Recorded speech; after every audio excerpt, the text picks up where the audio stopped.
make sure, in my opinion, that you're doing those short videos on a quick walkthrough of Mm-hmm. a condo. If you don't want to be on video, and there's a lot of people who don't, I say fine, just do some B-roll and then do a voiceover, because the captions, because you're going to use captions, will pick that up. Right. So you're not getting it out from me on saying I'm not going to do video, but I will give you other ways to use video and other. Hello, and welcome to another episode of Mortgage Influencers, where we bring you professionals who share insight into the latest trends, tips, industry technology, and services to help you be a mortgage influencer in your mortgage business.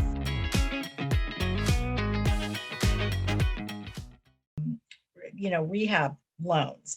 And so, there's people staying in their homes. So, anyways, yeah, thank you for having me. Yes, thank you for joining us.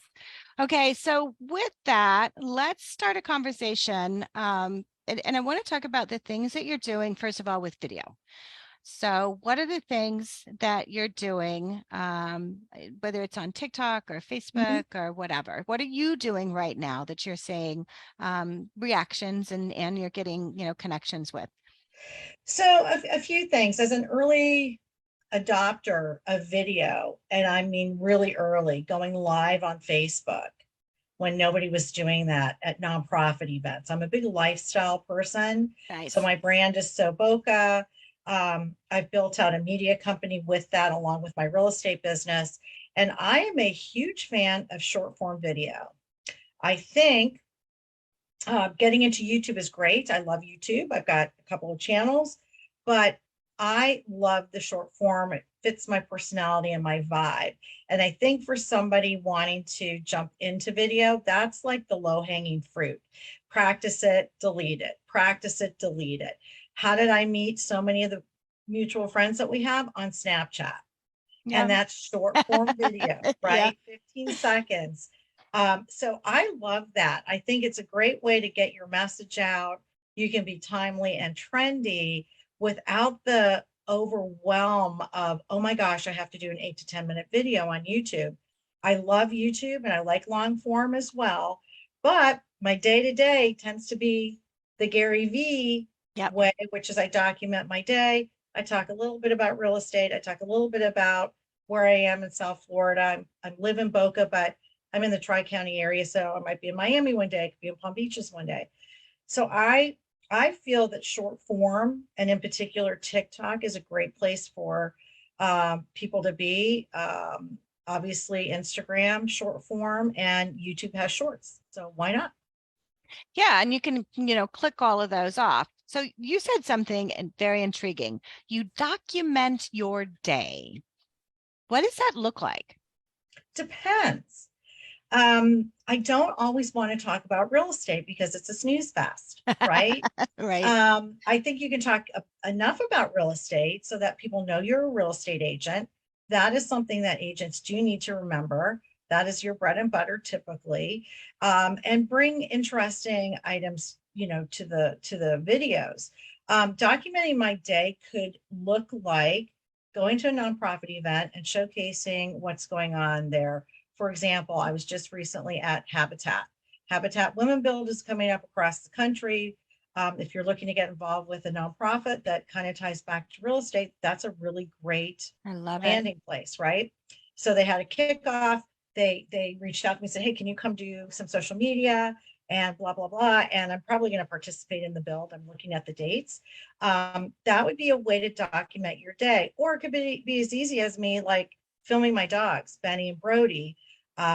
Benny's a rescue. He's the funniest dog I've ever had, but he's also highly obnoxious. Mini Schnauzer fans out there, you know what I'm saying? They're very chatty. So it could be like filming something like Benny hopped on my kitchen counter because he's springy and grabbed the Publix chicken tenders off and just talking about it and laughing. I'm not a fashionista, but I am a thrifter, so I have a thrifted top on, and I love talking about thrifting and supporting nonprofits through thrifting because a lot of them have stores. Um, Furniture, staging, that's a great way to talk Yeah. about real estate, especially if you are working with sellers.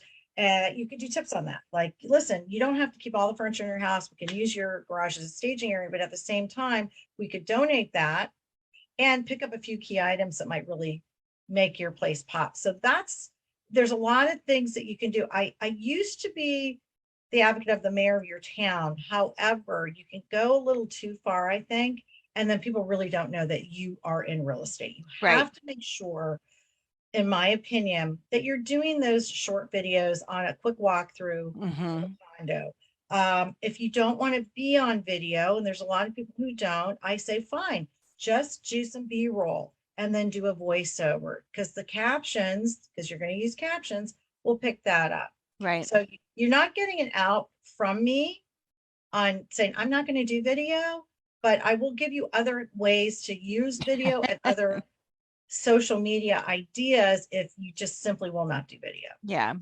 the thing of it is, I'm in Gainesville, Georgia right now, and just finished doing a workshop on doing video with one of my clients.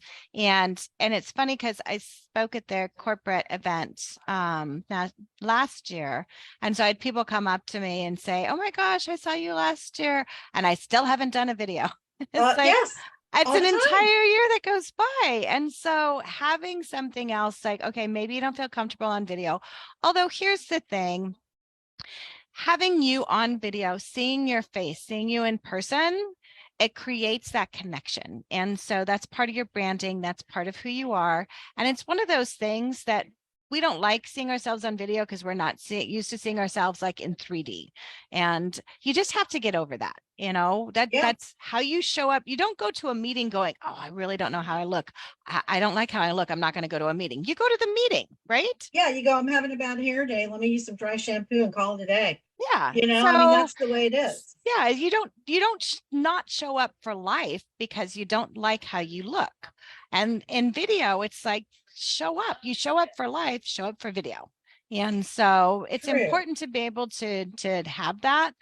Real estate, you do have an advantage over mortgage because talk about a very boring topic. Mortgages are like yawn fest. With real estate, you can go and you can, do a Facebook Live showing a property, right? To where A you're lender, a walking lender through. could do that though too. Exactly. A lender So, could do that. A lender could talk about, um, I know there's some restrictions too. I think that's the other thing, yeah, is there's some restrictions. So, maybe you're not going to be talking about points and rates and all that.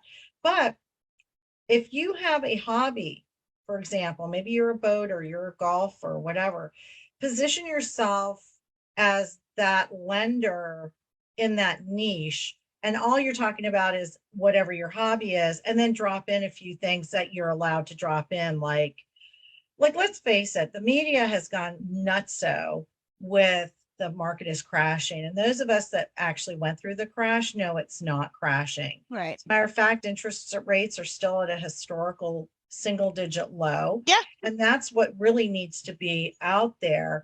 And so people who use this as leverage for clickbait and vanity views, shame, shame. right. But I think that's an opportunity for a lender to have that conversation. But you could say be on the golf course and there could be houses behind you, and you might be able to come up with like a cool scenario as to how much your mortgage payment would be. What do you think your mortgage payment Right. would be on this behind me? Or maybe you're in an area that has some like really iconic real estate that, like if you're in LA or Chicago or something, you could talk about like really cool real estate that's not even for sale and say, back when this was built, Right. the loan amount was, or the payment was da da da da da. And here are three things you might want to know about this fantastic property. Yeah. I mean, there's just ways around it. Right. Or even getting into location. So when we hopped on the call before we went live, you and I met at the Gary Vaynerchuk event, Yeah. Agent 2021, which was actually, I think, in 2019. Yeah. But we had we had several speakers that were speaking at the event. And so we wanted to do a shared house. And so we had found a house and the area, and because you live where you do, it's like, I think you guys want to be closer to the stadium. But because we'd never never been there, we didn't know. And so having that local presence, why not go into a neighborhood and say, hey, if you're looking to relocate to Florida, here's a couple of things you need to know about this area. We are close to this, and this is happening. So you're Yeah, combining that being the digital mayor of your own town, which Gary teaches, with the real estate. And even if yeah, you're a mortgage lender to be able to do that, or yeah, why not bring, your real estate agent along with you where you can do that together, right? exactly. You could have that as a banter. And the thing of it is too, you know, with video, once you have the video done, you can turn that into a podcast. You Mm-hmm. can turn that into a blog post. You can chop it up into smaller pieces. You can chop it up into posts. There's a lot of things that you can do Right. with it. And so it's kind of nice when you get a video done because you can really leverage the heck out of it versus the opposite way or constantly doing the short form videos, which I like Instagram, but I don't love it anymore. I just think they don't know what they're doing, and that's Interesting. comes on us. And so we're being like, oh, do reels. Okay, now they're getting back, go, we're going to do posts. And I'm like, oh my God. So I'm kind of like a fan of the Google suite too, because that's where the SEO comes into play. So if you use YouTube or you use Google My Business or you're a blogger, which I am with Soboka, it's going to show up on Google on the pages. So you will get found. And those are some other ways that you can get known in your community. If you absolutely, absolutely will not do video, you have some other options. I do like to blog. Right. And I have the Soboka blog that we just did a refresh on. It has a real estate component to it. But I also have a blog through Chime, which I love. And that's all real estate. But it's a WordPress. So I'm like, have at it. I'll take it too. Why not? Double dip. So and I love the blogs. Blogs typically are, a place where you have written, but you can also put video on it. So we have the combination of the two. Yep. So what are you writing about? So on your blog, what are the things that you're writing about?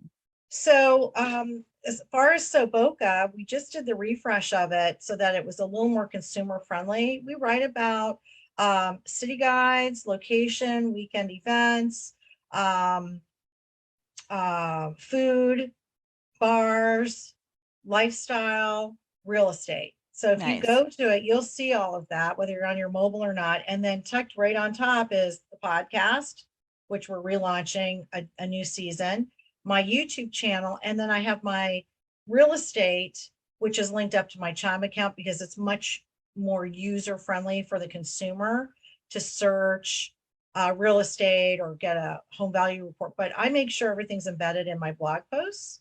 Nice. So it's a variety of things. We hit on the holidays. I have a lot of evergreen content that I can just drop Nice. in. So, real estate wise, we have homestead here in Florida. So I'm getting ready to just redate it. I don't have to rewrite it.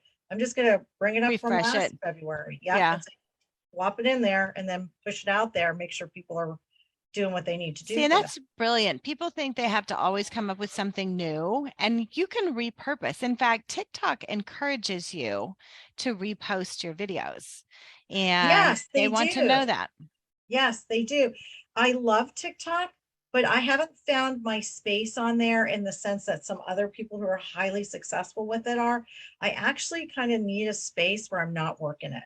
Like I have, it's a whole mess on there, but it's my mess. So people do I follow own it. me. I love I it. own it. I own. Instagram, I've got at the Michelle B. That's for realtors. Okay. Yeah. So Boca, that's the lifestyle. Like I've got everything else separated. TikTok's just a whole bleh. And I'm like, here we go. I'm having fun, but I'm meeting people and they follow my content. I do a little real estate, a little lifestyle. It's just a mix of everything. Well, But combining it, I think, is the key too, is so you do have a combination of not just real estate, because if you're doing one thing, people can, turn off if they're not interested in that. If you're yeah, doing a combination of things, with good taste, obviously, yeah, then it keeps them interested. yeah. And I think the people that niche do an amazing job with that.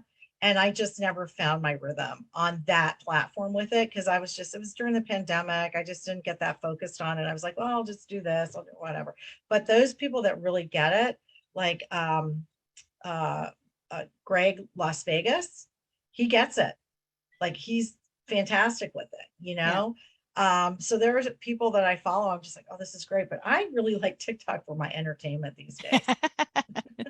As do so many people. But it Yeah. is a good source. We do have we Yeah. have some clients who have done very well with that, that Yes. are getting applications from, that are getting business from it, which, that's the thing. People always think social media and your branding that you're doing on social, no matter what it is, whether it's YouTube or TikTok or your Google, um, it's creating your brand and your awareness. And so as you're getting started with that, it's not about how many leads you're getting. It's not about how, many likes or anything like that. It's a matter of you creating that social presence, because people are searching, and Right. so they will search for you and they want to Yes. see where you're at. So what are, as far as other things that you're seeing other realtors doing in your area, are you working on things together? Because I know you have other realtors in your office. Are you doing things completely solo? Are you working with other lenders? Yeah. So about almost 2 years ago, I moved over to a cloud-based brokerage. And we have a great collaborative culture, which is wonderful. So Nice. I'm actually collaborating on Monday mornings. We do a Zoom call. It's a mastermind. Anyone can come, any brokerage can come, and we have guests on. And we collaborate. We have a Women of Real group, and we have guests on there. We just really got that moving. 1 o'clock on Thursdays. And then, yes, we do collaborate together, whether it is live events or coffee meetups. It's been great, Nice. actually. And for solo agents out there, it's a little lonely road. So if you can collaborate with people, and maybe it's not in your office, maybe it's a different brokerage, it doesn't matter.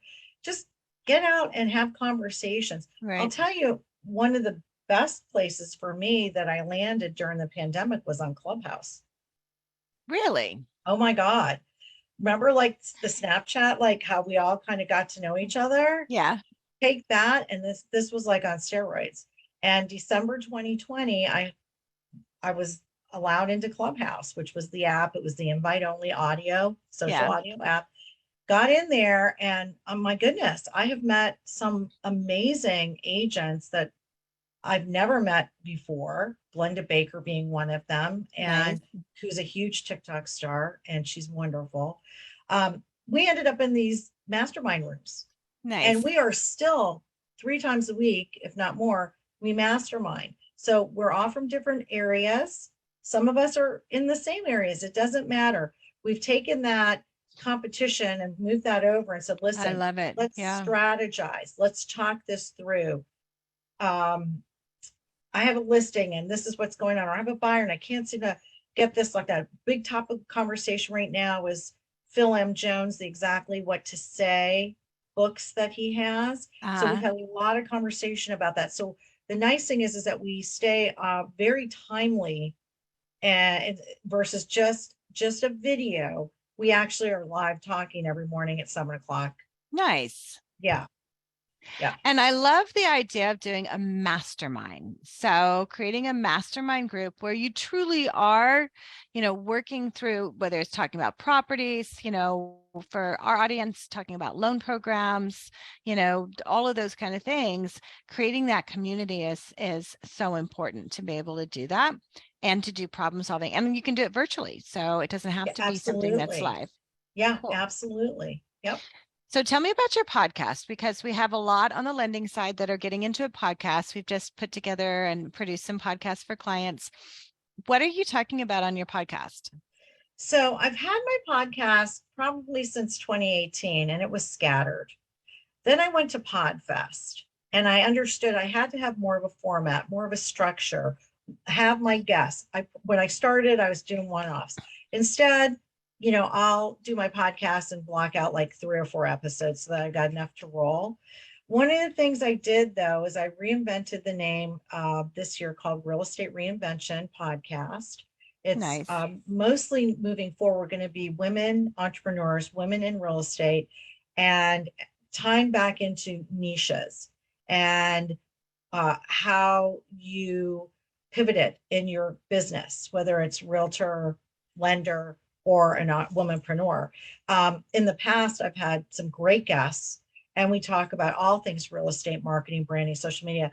But as I have morphed, I really like talking to the niche side of how you can grow your business, because that is my niche is probate and seniors that downsize. That's something I focus on a lot, and I Nice. have since 2012. And I had to pivot after the housing market crash. So I'm kind of going back to my roots with information. I'm not going to do it every week because I just don't have the bandwidth, but I probably will do it once or twice a month where I'll drop episodes. Perfect. And I think the key to starting a podcast is knowing what your vision is. Mm-hmm. Who do you want as guests? It is my understanding from when I went to Podfest, women prefer shorter episodes than men. Men are okay with the longer ones. You can go solo all the time. I use this app on my phone when I go solo called the Anchor app. Mm-hmm. I use Buzzsprout as my platform, and Perfect. it goes out to everything. I have a mic here. I don't even use it. I just do this. Yeah. I am so simple with my delivery. I'm a true Aries. I'm like, let's just get it done. Let's just get it done. I don't need all the bells and whistles. I don't need a podcast setup studio. I feel like Right. as long as your information is badassy, Yeah. you're going to be good to go. Yeah. And look at the trends and decide who you want your guests to be. Sometimes you'll have people say, "Oh, I want to be on your podcast." It may Yeah. not be a good fit, Yeah. and be okay with saying no. Come up with Mm. questions and ask your guest, "Hey, what would you like to talk about? Yep. What's important to you?" Sometimes I get caught off guard, and I'll be quite honest with you. I had someone recently ask me to be on a podcast, Zoom, whatever, but wanted to talk about the rent to build market. Okay. That's Hmm. not my niche. Yeah. I'd have to sit there and research it. Yeah. And then I'd be like not comfortable because it's not my jam. So I Yeah. said, here are four other things I can talk about. Perfect. It didn't fly. And I was like, thank you so much. Yeah. Good luck. Yeah. So know your audience, know who you want as a guest. If you're going to Right. be a guest, know if you're going to be talking about things, know your topic. And also I like the fun questions at the end of podcasts, but sometimes it goes on too long. So just like one or two, like one of my favorite ones is, if you could break bread with anyone dead or alive, who would that be? And it's always so interesting what people say. Yeah. That's a good one. And you can research that. And now with Chat GPT, the AI platform, you literally can come up with podcast scripts, Mm-hmm. podcast captions, podcast, whatever, so you can make it really easy on Right. yourself. Yeah. Yeah. And podcasts are one of my favorite things to do because you don't have to have a PowerPoint. You can have a list of questions, or just have a conversation. It's like inviting you on, and I know you're going to have good content, and we're going to just have a discussion. So you don't have to come up with something. So if you're afraid of doing a video, you can start a podcast. Yeah. And it can be a conversation, and you can talk about definitely come up with whatever it is as far as a plan on what that looks like, and then a series of questions, and then putting that out is good. Anchor is great right now because they're really encouraging people to get onto Anchor. So they're promoting podcasts. Yep. And their platform is good. They have a nice landing page on there. We just put a Yeah. podcast on there. So there's great resources available, and it's free. And it's free. And you know what? Sometimes, who does this really good? Marie Forleo. She does these like 5 minute, 7 minute podcasts. Yeah. There's some other women podcasters I follow, and it's just like, sometimes that's all you need. Yeah. So don't be afraid. Don't feel like you got to do this 30-minute freaking podcast. Mm-mm. Like how I got started with podcasting was doing Alexa flash briefings. talking. So that's how I got started. Back in the day, I remember Right? that. Yeah. We were all doing it. Me, Dustin Brome, Massive Agent Podcast. We were all doing Fraser. We're all doing our little Alexa Flash briefings. Thing's gonna be yakking at me. But you know, that was great training Right. because you could only do it for what? It was 5 minutes or 10 minutes. Yeah. It was something like really dumb. Yeah. And so, you know what I ended up doing? I would take them and I would repurpose them on my podcast. Perfect. Yeah. Yeah. You know, but that's also when I learned not to talk about dates and you know what I'm saying? Like you didn't want to like timestamp your podcast unless you really wanted to. So I kind of learned how to do that. I had a professional introduction done and I finally canned it. And I just do my own, you know, I just do it, put a little music behind it, boom, boom. But here's the thing. If you do a lifestyle podcast like So Boca, which we're going to be starting a different season and a different vibe with that, you can be your own sponsor. So right. Sponsor your own podcast. You could be the sponsor of your podcast, right? Exactly. You can monetize all of this, by the way. This isn't stuff you need to do for free. You can monetize stuff. Yeah. Yeah. And use it for promotion. I mean, it's good marketing, things like that. All good information. So many things to talk about. We will have to have you back on the show again. I absolutely love it. How can people find you? I know you're a real estate agent in Florida. So if you're in Florida, for our lenders who are in Florida, you want a great agent, how can they find you, Michele? So you can find me on So Boca on Instagram. That's an easy one. That's really like S3O's Boca. SoBoca.com. I'm on all the channels. You can follow my podcast, Real Estate Reinvention. And I'm in South Florida. So the visual is I am in between Fort Lauderdale and West Palm Beach on the east side. So I am over south of West Palm, but north of Miami in beautiful Boca Raton, Florida. It is beautiful there. And I'll be going to Florida, but to the Tampa side next week. So I'm going to seeing you. It's a pretty area. So Michele, thank you so much for joining us. I truly love seeing you. It's great seeing you again, and we'll have you back. Thank you. Yeah. And make sure and, follow Michele, get ideas. That's the whole thing. If you want to find out how to help agents out, follow the agents that are doing things on social, and then, duplicate some of those. Those are great things to do. Absolutely. And for those of you who are watching us live, next week we will be streaming live, and I'm still in Atlanta, so we're going to be doing the launch of the VA video planner. So for those of you who are doing VA loans, we're going to be at Equity Prime Mortgage with Eddie Perez, Marshall Sparkman, who's my co-author on the VA home loan video planner. It's going to be there, and we will launch that. That's going to be live on Amazon. So make sure and tune in then. And thanks for watching Mortgage Influencers. Michele, thanks so much. Bye, everyone. We'll see you soon. Bye. Bye.